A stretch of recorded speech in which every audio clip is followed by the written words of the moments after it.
क्या आप इस बात से परेशान हैं कि आपके बच्चे की हाइट नहीं बढ़ रही है और आपने काफ़ी कोशिशें कर ली लेकिन आपके बच्चे की हाइट नहीं बढ़ रही है?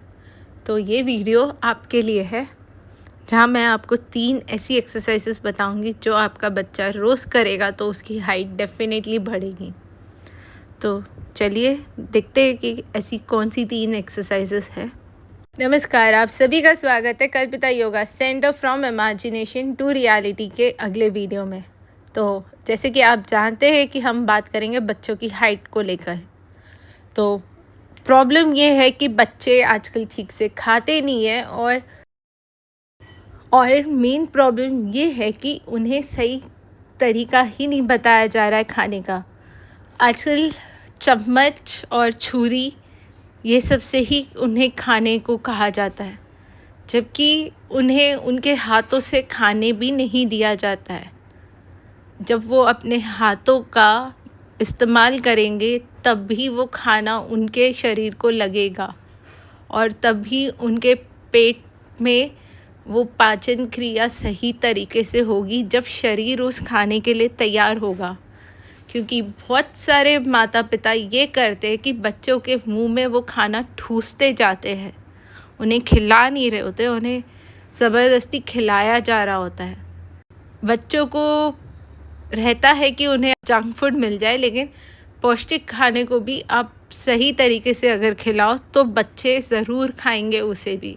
उन्हें खुद के हाथों से खाने दो, उस खाने का स्वाद समझने दो, तो जाके उनका शरीर बनेगा और फिर हाइट और सारी चीज़ों में दिखाई देगा। और आजकल के पेरेंट्स बच्चों को एक्सरसाइज नहीं कराते हैं। ये भी एक कारण है कि बच्चों की ग्रोथ सही तरीके से नहीं हो रही है।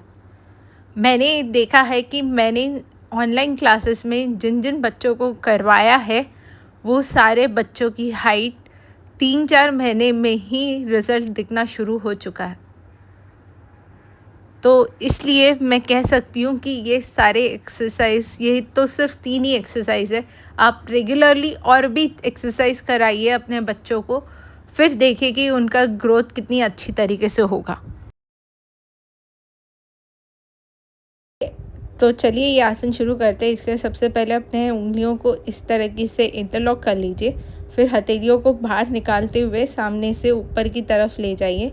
ये सांस भरते हुए कीजिए और सांस छोड़ते हुए अपनी एड़ियों को भी ऊपर उठा के बैलेंस कीजिए और इस तरीके से कुछ देर खड़े रहने की कोशिश कीजिए। इसे अगर आप एक बार में ना कर पाओ तो इसे आप बार बार कर सकते हैं। आराम से 20-25 काउंट्स तक कर सकते हैं और फिर धीरे धीरे इसमें चलने की कोशिश कीजिए।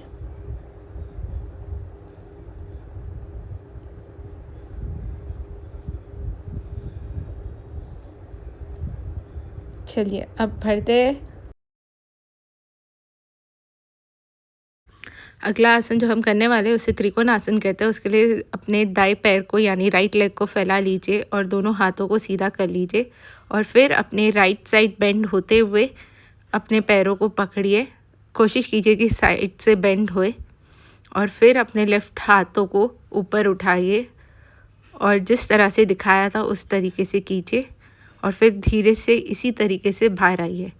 अब अपने लेफ़्ट पैर को यानी बाएं पैर को फैलाइए और फिर उस हाथों को नीचे की तरफ ले जाइए और अपने अब राइट हैंड को ऊपर की तरफ,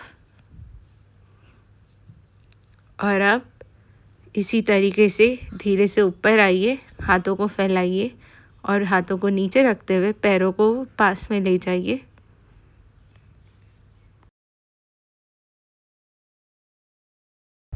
अगला आसन जो हम करने वाले हैं उसे वृक्षासन कहते हैं। दाएं पैर को उठा के अपनी बाएं पैर के जांघों के पास रखिए, यानी कि राइट लेग को उठा के अपनी लेफ़्ट थाइस पे रखिए और फिर धीरे से अपने हाथों को उठाते हुए उसे नमस्कार मुद्रा में ऊपर की ओर ले जाइए और सीधा हाथ रखिए और फिर धीरे से इसी तरीके से इससे बाहर आइए, जहाँ पहले आप हाथों को नीचे लाएंगे और फिर अपने पैरों को नीचे रखेंगे। तो चलिए अब अपने दूसरे पैर से कीजिए। जहाँ पे आपका दूसरा पैर यानी कि आपका बायां पैर आपके दाएं जांघों पे होगा और आपका हाथ नमस्कार मुद्रा में ऊपर की तरफ होगा।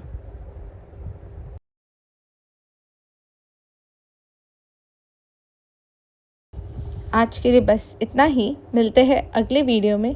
तब तक के लिए अपना ध्यान रखिए, स्वस्थ बनिए और हमसे जुड़ने के लिए धन्यवाद।